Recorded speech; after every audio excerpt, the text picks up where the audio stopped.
compris rapidement que Jésus avait l'étoile. Il a failli quoi? Les tuer. Le diable connaît bien ton étoile. Même si tu ne fais pas du mal, lui, il aura du mal contre toi. Alléluia. Même si tu n'as pas de calcul sur lui, lui, il aura des calculs sur toi. Frères et sœurs, face à l'angoisse, face au problème, face aux pleurs, doit-on croiser les bras? Non. Parce que le malheur est là, on refuse de venir à l'église. Le malheur est là, on refuse à prier. Il y a même une dame qui m'a dit, je suis fatigué de prier parce que mes problèmes n'arrivaient pas à changer. J'arrête. Maintenant, actuellement, je prendrai une décision qui ne dépendra pas de Dieu, ça dépendra de moi. Or, oubliant que toute décision que tu prends contraire à la volonté de Dieu, c'est un échec et un malheur. Alléluia. Paul dans la prison, il a compris que mon problème est dire, je ne dois pas donc croiser les bras. Il faut que je fasse quelque chose. Frères et sœurs, devant l'angoisse, devant les défis, devant les problèmes, devant les pleurs, ne croisons pas les bras. Appelons le Seigneur. Alléluia. La Bible dit, celui qui invoquera le nom de Dieu fera quoi? Sera sauvé. Quand tu invoques le nom de Dieu, le salut viendra dans ta maison. Le repos viendra dans ta maison. Regardez la prison de Paul.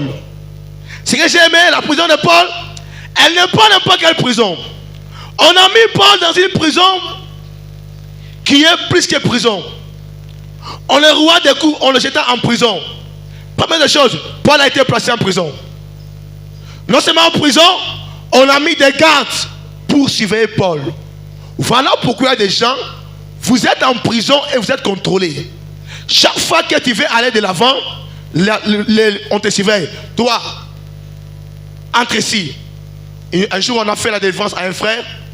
Pendant qu'on faisait la délivrance, l'esprit a dit, il est mon serviteur. J'ai déjà prévu un temps pour lui. Il doit me servir avec son argent.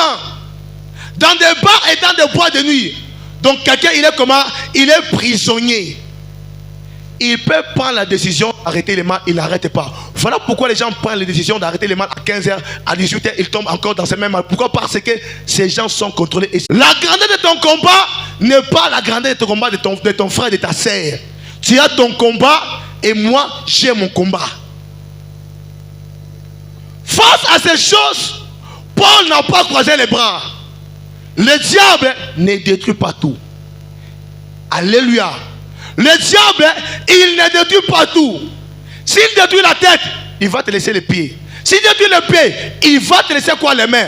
Combat avec la force que tu as. Alléluia. Il a détruit les mariages.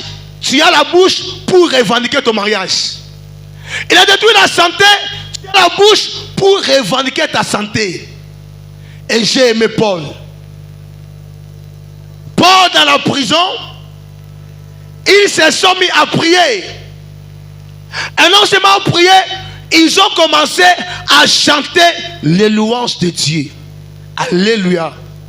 J'ai vite compris Paul, c'était appelé des sons pour dire, Dieu il sied au milieu de la louange de l'Israël. Alléluia. Dieu il est fort dans la louange. Pendant que Paul et Silas priaient, il y avait des miracles. Il y avait des prodiges. Alléluia. La puissance qu'il y a dans la louange. Dieu est redoutable là où il y a la louange. Pendant qu'il louait, pendant qu'il priait, les miracles s'est opéré. Et qui était lié, on a vu comment les prisons les fondations de la prison s'étaient ébranlées. Et Paul et ses compagnons sont sortis. Pourquoi? Parce qu'ils avaient prié, ils avaient fait quoi? Ils avaient chanté. Frères et sœurs, ne jouons pas vers la louange. Alléluia. En dépit de prier, nous sommes obligés de louer Dieu. Louer Dieu même dans les malheurs. Louer Dieu même quand il y a l'oppression. Louer Dieu, sauter pour Dieu, chanter pour Dieu. Quand Paul a chanté, quand Paul a prié, il y a eu la délivrance. La Bible dit, la prison s'était ébranlée. Dieu il est fort dans la louange. La louange là-bas, c'était les cris qui poussaient. Et les cris qui poussaient avaient fait à ce que la muraille soit cassée. La puissance de la louange.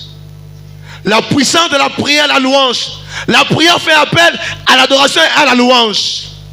Un peuple qui sait adorer Dieu, un peuple qui sait le louer, il y a des choses qui se passent. Quand on loue Dieu, il y a des miracles qui se passent.